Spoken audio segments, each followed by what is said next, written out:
जयसिंगपूर मुख्याधिकारी हटाव, जयसिंगपूर बचाव, व्हीडीके हटाव, जयसिंगपूर बचाव मागणी फसली। जयसिंगपूर शहरात चर्चेला उधाण। जयसिंगपूर शहरात वाढत्या नागरी समस्येवर लक्ष केंद्रित करत सर्वपक्षीय जयसिंगपूर बचाव कृती समितीने दिलेल्या निवेदन आणि उपोषणाचा इशारा सध्या चर्चेचा विषय ठरत आहे। मात्र समितीच्या मागण्यांकडे प्रशासनाने दुर्लक्ष केल्याने या मोहिमेला अपेक्षित यश लाभलं नाही। परिणामी नागरिकांमध्ये नाराजीचं वातावरण पसरलं आहे। 19 सप्टेंबर रोजी समितीच्या शिष्टमंडळाने मुख्याधिकारी टीना गवळी यांना निवेदन देत शहरातील प्रमुख समस्या मांडल्या होत्या।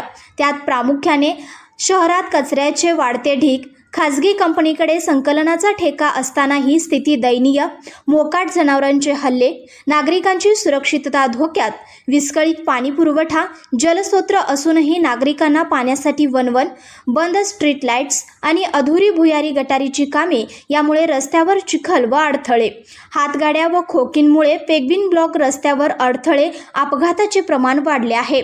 या सर्व समस्या तातडीने सोडाव्यात, अन्यथा 15 दिवसात प्रशासन हटाव आंदोलन छेडले जाईल असा स्पष्ट इशारा देण्यात आला होता। मात्र या मागण्यांकडे दुर्लक्ष करत पालिका प्रशासनाने कोणतीही ठोस कारवाई केली नाही, हे नागरिकांमध्ये संतापाचे कारण ठरले आहे। शहरवासियांचे म्हणणे आहे की कृती समितीने जे प्रश्न उपस्थित केले ते रोजच्या जीवनाशी संबंधित आहेत, कोणत्याही राजकीय हेतूपेक्षा जनहिताच आहे, परंतु प्रशासनाने त्याकडे गांभीर्याने न पाहता निवेदन बाजूला ठेवले, हे अत्यंत निराशाजनक आहे। या पार्श्वभूमीवर शहरात चर्चा सुरू झाली आहे की लोकशाही मार्गाने केलेल्या मागण्यांकडे जर प्रशासन दुर्लक्ष करत असेल तर त्या आंदोलने अपार्य ठरत आहेत। सर्वपक्षीय समितीचं अपयश म्हणजे नागरी अपेक्षांवर पाणी फिरलं गेलं असल्याची भावना व्यक्त केली जात आहे।